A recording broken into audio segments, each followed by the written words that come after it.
Good afternoon, ladies and gentlemen. Every year, at the end of January, we like to wake everybody up from their Christmas slumber.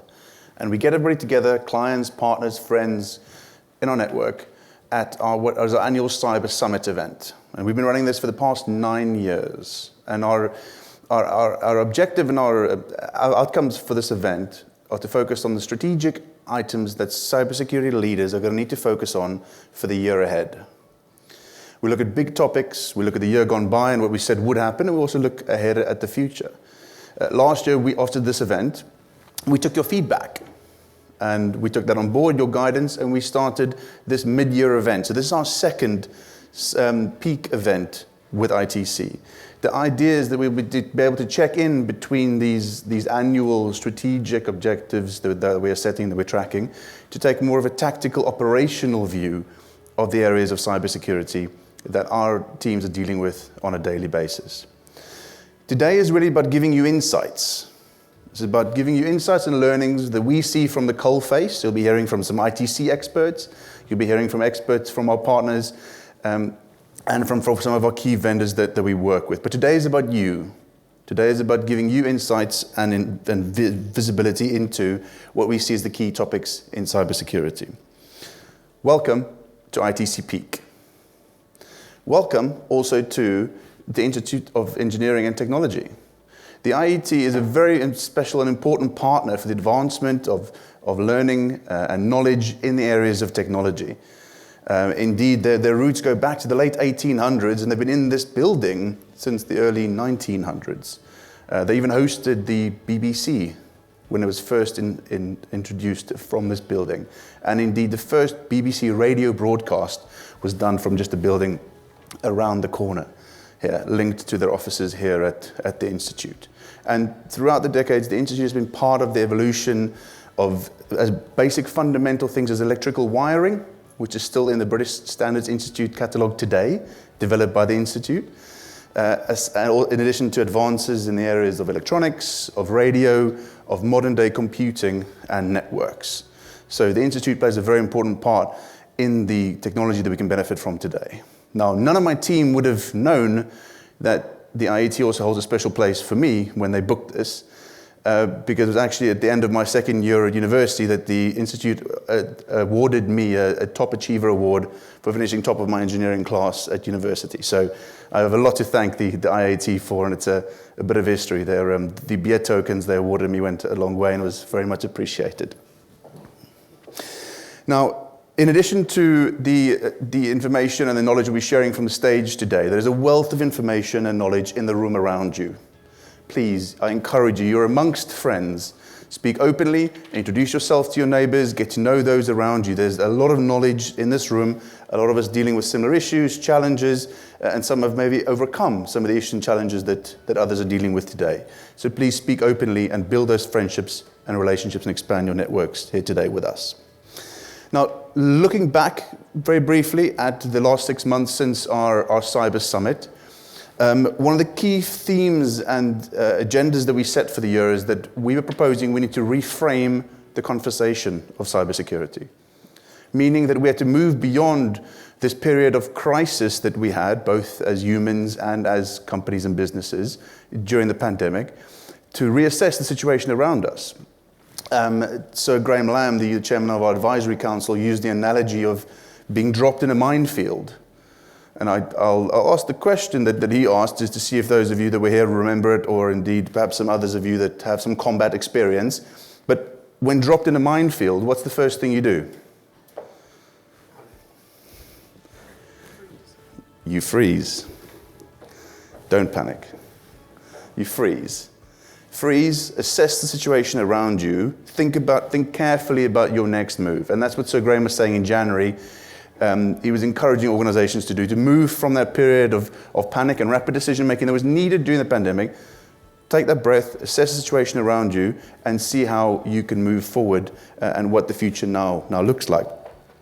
Looking back at some data for the past 6 months on that point, I recently read a threat of cybersecurity report from one of the major perimeter security vendors, publicly published report. And what they do is they group together and quantify the number of attacks faced by geography. So the number of attacks going into any one particular country. Now, the United States is still number one.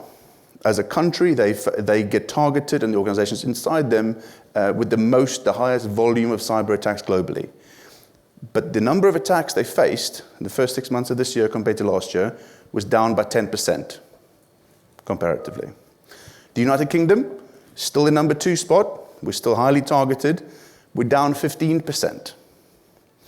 In third spot, India is up 35% in the attacks they're facing. And more worrying, the other top European countries below them, some of them have more than doubled the number of attacks they are facing. Our read on this is attackers are adapting. Attackers aren't just simply attacking us at home, as they had done at times. They're targeting our supply chains, they're targeting our remote workers, and they're targeting the way in which these remote workers and supply chain are accessing our systems.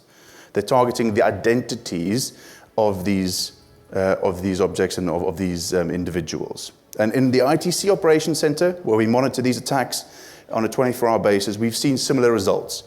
I caught up with our head of SOC, Sean Loftus, this morning, and year on year, this year to last year, we've seen a 110% increase in the number of attacks targeting identity across our existing customer base. So that theme of identity as a new perimeter to defense is clearly a keen one that is now unfolding and we're seeing going forward.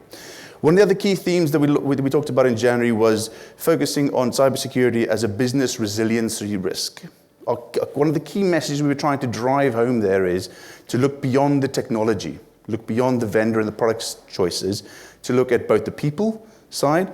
Our colleagues at CyberSafe here are very helpful and supportive in that area of that people, user awareness, phishing, security risk, which still is a very high risk that we face as organizations, but also the process, so the documents that govern the use of technology by the people, and areas of suppliers as examples of going beyond technology as key areas that are being attacked and that we need to face.